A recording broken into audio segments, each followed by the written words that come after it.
ಪ್ರಜಾವಾಣಿ ಟಿವಿಗೆ ಸ್ವಾಗತ. ನಾನು ಸ್ವಾತಿ ಕೃಷ್ಣ. ಬಿಹಾರ ಚುನಾವಣೆಯಲ್ಲಿ ಕಾಂಗ್ರೆಸ್ ಕಂಗಾಲು, ರಾಜ್ಯ ಬಿಜೆಪಿಗೆ ಟೆನ್ಷನ್. ಹೌದು, ರಾಜ್ಯ ರಾಜಕಾರಣದಲ್ಲಿ ನವೆಂಬರ್ ತಿಂಗಳಿನಲ್ಲಿ ಬಲು ದೊಡ್ಡ ಬದಲಾವಣೆ ಆಗುತ್ತೆ. ಸಿಎಂ ಬದಲಾಗ್ತಾರೆ, ಕೈ ಲೀಡರ್ಸ್ ಬಂಡೆದ್ದು ಸರ್ಕಾರ ಬಿದ್ದೋಗುತ್ತೆ ಎಂದು ಬಿಜೆಪಿ ನಾಯಕರು ಅಬ್ಬರಿಸಿದ್ದು. ಆದರೆ ರಾಜ್ಯ ಬಿಜೆಪಿ ನಾಯಕರ ಆಸೆಗೆ ತಣ್ಣೀರು ಎರಚಿದ್ದು ಬಿಹಾರ ಚುನಾವಣೆ ಫಲಿತಾಂಶ. ಕಂಡು ಕೇಳರಿಯದ ದಿಗ್ವಿಜಯ ಕಂಡ ಎನ್ಡಿಎ ರಾಜ್ಯದಲ್ಲಿ ಮತ್ತೊಂದು ರೀತಿಯ ರಾಜಕೀಯ ಬೆಳವಣಿಗೆಗೆ ಸಾಕ್ಷಿಯಾಯಿತು. ಬಿಹಾರ ತೀರ್ಪು ಸಿದ್ದರಾಮಯ್ಯ ಕುರ್ಚಿ ಗಟ್ಟಿ ಮಾಡಿದ್ರೆ ಕೇಸರಿ ಕಲಿಗಳಿಗೆ ಕಸಿವಿಸಿ ಆಗುವಂತೆ ಮಾಡಿದೆ. ಅಷ್ಟಕ್ಕೂ ರಾಜ್ಯ ಬಿಜೆಪಿಗೆ ಟೆನ್ಷನ್ ಆಗಿದ್ದೇಕೆ? ಇಲ್ಲಿದೆ ನೋಡಿ ಕಂಪ್ಲೀಟ್ ಸ್ಟೋರಿ. ಹೌದು, ಬಿಹಾರ ವಿಧಾನಸಭಾ ಚುನಾವಣಾ ಫಲಿತಾಂಶವು ರಾಜ್ಯ ಬಿಜೆಪಿಯ ಹಲವು ನಾಯಕರಿಗೆ ನಿರಾಸೆನ ಉಂಟು ಮಾಡಿದೆ. ಹಾಗಂತ ಈ ಫಲಿತಾಂಶ ಪಕ್ಷಕ್ಕೆ ವ್ಯತಿರಿಕ್ತವಾಗಿರಲಿ ಎಂದು ಅವರು ಬಯಸಿರಲಿಲ್ಲ. ಆದರೆ ಬಿಹಾರ ವಿಧಾನಸಭೆ ಚುನಾವಣೆಯ ನಂತರ ಕಾಂಗ್ರೆಸ್ ಪಕ್ಷ ಒಂದಷ್ಟು ಬಲಿಷ್ಠವಾಗಲಿ ಅಂತ ಅವರು ನಿರೀಕ್ಷಿಸ್ತಾ ಇದ್ರು. ಇದಕ್ಕೆ ಕಾರಣ ಬಿಹಾರ ವಿಧಾನಸಭಾ ಚುನಾವಣೆಯಲ್ಲಿ ಕಾಂಗ್ರೆಸ್ ಪಕ್ಷದ ಸಾಧನೆ ಉತ್ತಮವಾದ್ರೆ, ಆ ಮೂಲಕ ಅದಕ್ಕೆ ಶಕ್ತಿ ಬಂದ್ರೆ ಕರ್ನಾಟಕದ ರಾಜಕಾರಣದಲ್ಲಿ ಪಲ್ಲಟಗಳಾಗಲಿವೆ. ಎಲ್ಲಕ್ಕಿಂತ ಮುಖ್ಯವಾಗಿ ಸಿದ್ದರಾಮಯ್ಯ ಅವರನ್ನ ಕೆಳಗಿಳಿಸಿ ಡಿಸಿಎಂ ಡಿಕೆ ಶಿವಕುಮಾರ್ ಅವರನ್ನ ಮುಖ್ಯಮಂತ್ರಿ ಹುದ್ದೆಯ ಮೇಲೆ ಕೂರಿಸಲು ಅದು ಸಜ್ಜಾಗುತ್ತದೆ ಎಂದು ರಾಜ್ಯ ಕೇಸರಿ ಕಲಿಗಳು ಭಾವಿಸಿದ್ರು. ಆದರೆ ಅವರ ಈ ಲೆಕ್ಕಾಚಾರಕ್ಕೆ ಕೆಲವು ನಂಬಿಕೆಗಳು ಕಾರಣವಾಗಿದ್ವು. ಇಂತಹ ನಂಬಿಕೆಗಳ ಪೈಕಿ ಡಿಕೆ ಶಿವಕುಮಾರ್ ಅವರನ್ನ ಕಾಂಗ್ರೆಸ್ ವರಿಷ್ಠರು ಎಷ್ಟು ಇಷ್ಟಪಡ್ತಾರೆ ಎಂಬ ಬಗೆಗಿನ ಮಾಹಿತಿಯೂ ಒಂದು.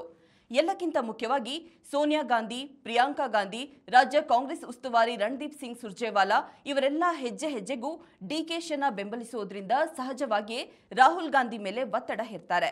ಅವರ ಮೂಲಕವೇ ಸಿದ್ದರಾಮಯ್ಯ ಅವರಿಗೆ ಪದತ್ಯಾಗ ಮಾಡುವಂತೆ ಸೂಚನೆ ಕೊಡಿಸುತ್ತಾರೆ ಎಂಬುದು ಬಿಜೆಪಿ ನಾಯಕರ ಲೆಕ್ಕಾಚಾರವಾಗಿತ್ತು. ಇದಕ್ಕೆ ಪೂರಕವಾಗಿ ಇತ್ತೀಚೆಗೆ ಕೈಪಾಳಯದಿಂದ ತೇಲಿ ಬಂದ ಸುದ್ದಿಯೊಂದು ಬಿಜೆಪಿ ನಾಯಕರ ನಂಬಿಕೆಯನ್ನ ಮತ್ತಷ್ಟು ಗಟ್ಟಿಗೊಳಿಸಿತ್ತು. ಅದೇನೆಂದ್ರೆ, ಇವತ್ತು ಕಾಂಗ್ರೆಸ್ ಹೈಕಮಾಂಡ್ ಮಟ್ಟದಲ್ಲಿ ಸಿದ್ದರಾಮಯ್ಯ ಅವರನ್ನ ಬೆಂಬಲಿಸುವ ಪ್ರಬಲ ನಾಯಕರೆಂದ್ರೆ ಪಕ್ಷದ ಪ್ರಧಾನ ಕಾರ್ಯದರ್ಶಿ ಕೆಸಿ ವೇಣುಗೋಪಾಲ್. ಇಂತಹ ವೇಣುಗೋಪಾಲ್ ಮಾತನ್ನ ರಾಹುಲ್ ಗಾಂಧಿ ಯಾವ ಕಾರಣಕ್ಕೂ ಮೀರೋದಿಲ್ಲ.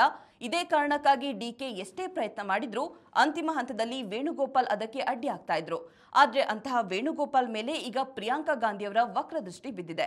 ಹೀಗಾಗಿ ರಾಹುಲ್ ಕಣ್ಣು ಕಿವಿಯಾಗಿರುವ ಅವರನ್ನ ಪಕ್ಷದ ಪ್ರಧಾನ ಕಾರ್ಯದರ್ಶಿ ಹುದ್ದೆಯಿಂದ ಎತ್ತಂಗಡಿ ಮಾಡಿಸಿ ಆ ಜಾಗಕ್ಕೆ ರಾಜಸ್ಥಾನದ ಕಾಂಗ್ರೆಸ್ ನಾಯಕ ಸಚಿನ್ ಪೈಲಟ್ ಅವರನ್ನ ತಂದು ಕೂರಿಸಲು ಬಯಸಿದ್ದಾರೆ.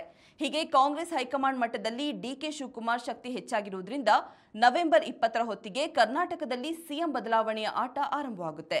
ಈ ಆಟ ಶುರುವಾಗಿ ಸಿದ್ದರಾಮಯ್ಯನವರು ಕೆಳಗಿಳಿದಾಗ ಸಹಜವಾಗಿಯೇ ರಾಜ್ಯ ಕಾಂಗ್ರೆಸ್ನಲ್ಲಿ ಮಹಾಸ್ಫೋಟ ಸಂಭವಿಸುತ್ತೆ.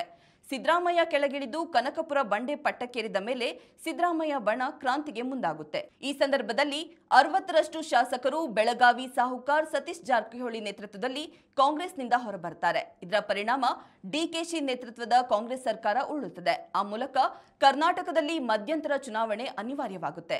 ಹೀಗೆ ಮಧ್ಯಂತರ ಚುನಾವಣೆ ನಡೆದ್ರೆ ಅನುಮಾನವೇ ಬೇಡ, ಬಿಜೆಪಿ ಜೆಡಿಎಸ್ ಮೈತ್ರಿಕೂಟ 150 ಕ್ಷೇತ್ರಗಳಲ್ಲಿ ನಿರಾಯಾಸವಾಗಿ ಗೆಲ್ಲುತ್ತದೆ ಎಂಬುದು ರಾಜ್ಯ ಬಿಜೆಪಿಯ ಹಲವು ನಾಯಕರ ಲೆಕ್ಕಾಚಾರವಾಗಿದೆ. ಆದರೆ ಇತ್ತೀಚೆಗೆ ಹೊರಬಂದ ಬಿಹಾರ ವಿಧಾನಸಭಾ ಚುನಾವಣಾ ಫಲಿತಾಂಶದಲ್ಲಿ ಎನ್ಡಿಎ ಮೈತ್ರಿಕೂಟಕ್ಕೆ ಬಂಪರ್ ಕೊಡುಗೆ ದಕ್ಕಿದ್ರೆ ಮಹಾಗಠಬಂಧನ್ ಹೀನಾಯ ಸೋಲನ್ನ ಅನುಭವಿಸಿದೆ. ಇನ್ನು ಬಿಹಾರದ ರಾಜಕಾರಣದಲ್ಲಿ ದೊಡ್ಡ ಮಟ್ಟದ ಆಟ ಆಡುವ ಕನಸು ಕಂಡಿದ್ದ ಕಾಂಗ್ರೆಸ್ ಹೊಡೆತ ತಿಂದು ಮೂಲೆ ಸೇರಿದೆ. ಯಾವಾಗ ಅದು ಇಂತಹ ದಯನೀಯ ಸ್ಥಿತಿಗೆ ತಲುಪಿತೋ ಆಗ ಕಾಂಗ್ರೆಸ್ ವರಿಷ್ಠರು ಕಂಗಾಲಾಗಿದ್ದಾರೆ. ಅಷ್ಟೇ ಅಲ್ಲ, ಕರ್ನಾಟಕದಲ್ಲಿ ಸಿಎಂ ಬದಲಾವಣೆಗೆ ಕೈ ಹಾಕುವ ಆಟದಿಂದ ಗಪ್ಪನೆ ಹಿಂದೆ ಸರಿದಿದ್ದಾರೆ.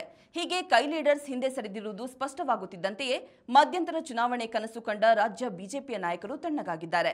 ಇದಷ್ಟೇ ಅಲ್ಲ, ಸಿದ್ದರಾಮಯ್ಯ ಕೆಳಗಿಳಿಯುವುದು ಗ್ಯಾರಂಟಿ ಅಂತ ಮೊನ್ನೆ ತನಕ ಭವಿಷ್ಯ ನುಡಿಯುತ್ತಿದ್ದವರು ಈಗ ರಾಜ್ಯ ಕಾಂಗ್ರೆಸ್ ಅನ್ನ ಸಿದ್ದರಾಮಯ್ಯ ಫಿನಿಶ್ ಮಾಡುತ್ತಾರೆ ಅಂತ ಪ್ಲೇಟ್ ತಿರುಗಿಸ್ತಾ ಇದ್ದಾರೆ. ಆದರೆ ಬರುವ ದಿನಗಳಲ್ಲಿ ರಾಜ್ಯ ಕೈಮನೆಯಲ್ಲಿ ಮತ್ತು ಕೇಸರಿ ಕೋಟೆಯಲ್ಲಿ ಮತ್ಯಾವ ಬದಲಾವಣೆ ಆಗಲಿದೆ ಎಂಬುದನ್ನು ಕಾದು ನೋಡಬೇಕಿದೆ.